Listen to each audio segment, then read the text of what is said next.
Hello po mga kalinga. Panibagong reaction video na naman po ang inyong matutunghayan sa araw na to. At ang ating re-reactionan po mga kalingap ay ang upload video po ni Kuya Val Santos Matubang. Ayan.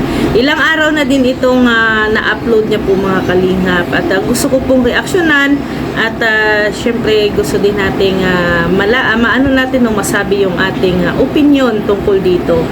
Ito po yung case po ni Vanessa po mga kalingap na hindi naman po lingid sa ating kaalaman na ito si Vanessa ay nirescue po ito ni Kalingap Rab. No, ito po yung scout po ni Dr. Lab na humihingi din po ng tulong no, na sa Kalingap. Kaya nung pagpunta po ni Kalingap Rab ay medyo mayroong problema dito kay Vanessa. At serious crime po no mga kalingap ang nangyari. It's attempted rape ang nangyari dito sa batang ito. Kaya hindi nagdadalawang isip si Kalingap Rab na i-rescue po ang bata no na si Vanessa. Si Vanessa po ay 16 years old lamang, minor de edad. Kaya ni-rescue po ito at dinala po sa lighthouse. Ngayon po ay nandiyan na siya sa pangangalaga po ni Kuya Val at binibigay naman po ni Kuya Val ang mga needs, support at saka lahat po ng mga pangangailangan po ni Vanessa. No? At yun nga po mga kalingap nung nakaraang mga araw o nakaraang linggo ay nagharap-harap po or pumunta po si Kuya Val doon sa barangay po no nila Vanessa kung saan po naganap ang attempted rape no sa bata. Doon po napakinggan kung ano ang naging opinion ng barangay, mga kagawad o ano man o sinong mga parte ng local no mga barangay official doon. So doon narinig din natin yung side ni Vanessa na pangatlong beses na pala no nagkaroon ng reklamo doon si Vanessa sa barangay. At yun nga ay medyo nagiging parang hindi nagkaroon ng magandang doon tungkol sa bash sa mga commentor, mga viewers at saka kay Kapitan. So medyo na-bash si Kapitan doon po kay Kuya Val na video, pero inaayos naman po. Medyo narinig natin ay nagreklamo si Kapitan no doon nga kay Kuya Val tungkol doon sa upload video na yon kasi nga daw po ay nababash po si Kapitan doon no sa case po ni Vanessa. Pero itong bago niyang upload ngayon ni Kuya Val nung nakaraang araw na upload nung pinuntahan ni Kuya Val ni Vanessa ang mama po ni Vanessa no sa isang doon po sa Basod ay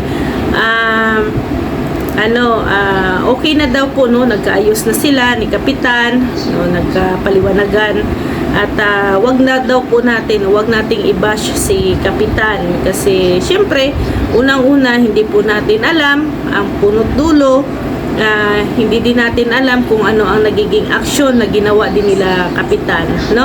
So hindi po natin dapat na i-bash lang dahil lang sa napanood po nating video no.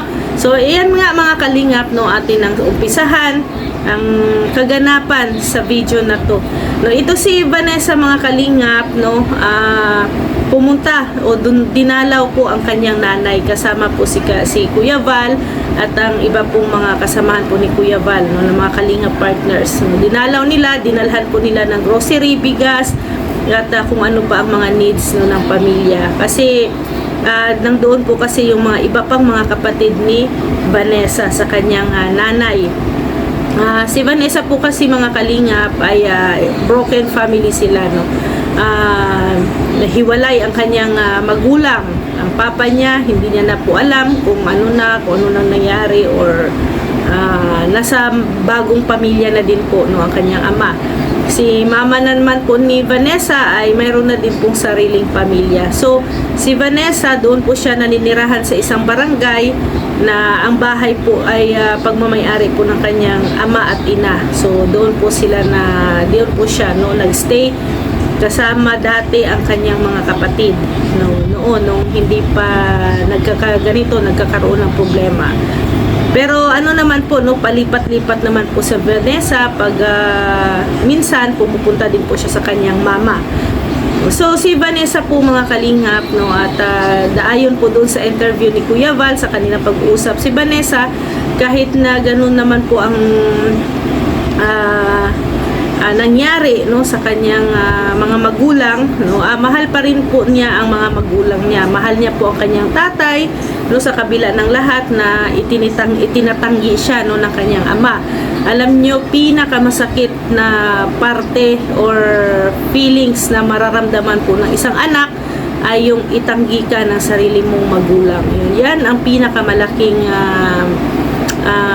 sabi nga ay pasakit para sa isang anak, no, na itatanggi ka ng iyong magulang. Pero ganun pa naman, no, sa nangyari, nakikita natin na si Vanessa ay napakatatag, napaka maunawain, parang naging matured, no, naging matured si Vanessa sa kabila ng kanilang sitwasyon, no, naging natuto siya sa buhay, no, kasi nga syempre wala naman siya ibang maaasahan, di ba?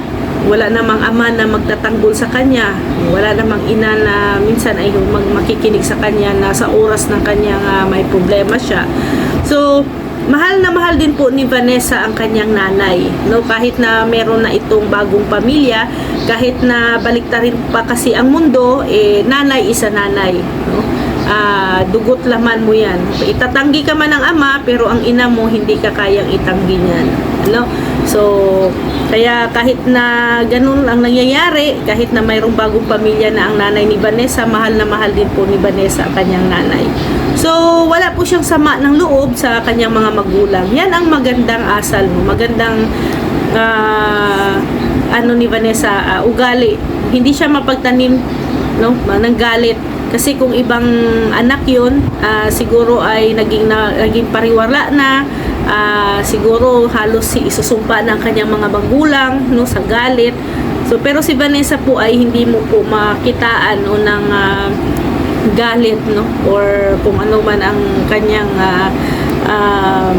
siguro may kunting kirot nararamdaman, pero hindi talaga yung sabing halos na manggagalaiti na siya sa galit para sa kanyang magulang, no. Kahit naman na papano, naging naging ina naman ang kanyang nanay sa kanya. Kahit na magkalayo sila or kahit na hindi sila magkasama sa isang bubong, ay pumupunta naman po si Vanessa at ang sabi niya nga po ay ginagawa naman po ng kanyang nanay ang kanyang obligasyon para sa kanila, no, magkakapatid. So ito si Vanessa ay naging matatag lang sa buhay. Naging matatag, naging naging na talaga siya sa mga pagsubok ng buhay, naging strong, no? So at saka noon si Vanessa, nung hindi pa siya natutulungan, ay nakakaranas po siya ng depression. Kaya nga yun ang sabi nga, no, nung unang vlog po sa kanya ni Kalinga Prab ay sinasaktan niya ang kanyang sarili. So it's na po yun, part of depression, no, sa bata. Siguro dahil nga nagkaroon siya ng problema, wala siyang masasabihan, walang maniniwala sa kanya, kaya yun ang kanyang paraan para po mapansin siya at para mapakinggan siya, no, yung saktan niya ang kanyang sarili. So at least kahit ngayon, no, ngayon ay pasalamat na tayo kasi natutulungan na po si Vanessa at nagkakaroon na din po siya ng parang safeness, no, na ang feeling niya po ay safe na po siya kasi nandiyan na po siya sa poder ng Kalingap at mayroon na pong puprotekta sa kanya. So ito si Vanessa po mga Kalingap ay sobrang taas po ng kanyang pangarap.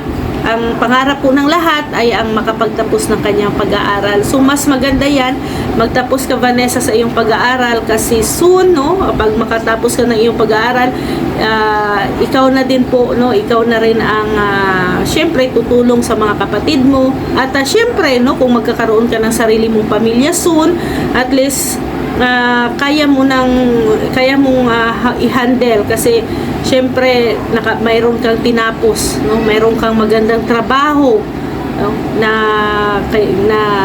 kailangan na i-sustain mo, no, i-sustain mo sa iyong pamilya, magiging pamilya. Kaya mag-aral kang mabuti, abutin mo ang iyong pangarap sa buhay. So natatanggap na rin po ni Vanessa ang kanilang kapalaran or sitwasyon, no, na ganito nga, broken family. Pero natutuwa naman siya at kahit papano ay masaya naman po sila, no, na mag-anak, no, kahit na wala kanyang ama, nandiyan naman po, napupunan naman po ang pangangailangan nila ng kanyang nanay. So yan ang pinakamaganda, kasi nga sabi ni Vanessa, kahit na wala daw po siyang ama, basta nandyan lang ang kanyang nanay, no, okay na, kumpleto na rin, no, kumpleto na rin ang ni Vanessa, naging buhay ni Vanessa. Kaya nga sana po sa nanay ni Vanessa, patuloy mo lang po na alagaan, mahalin, suportahan ang iyong mga anak. Huwag mong iparamdam sa kanila na may kulang, no? Kasi lahat naman po ng tao may mga problema, depende nga lang kung paano nito hawakan o i-handle ang problema. So kay for Vanessa, no, mangarap ka, pagpatuloy mo ang nasimulan mo, at syempre gawin mong inspirasyon ang karanasan mo ngayon, no? Magsumikap ka sa buhay, balang araw magiging successful ka, balang araw ang iyong ama ay kusa yan na lalapit sa iyo. So for Vanessa, dasal lang palagi, no?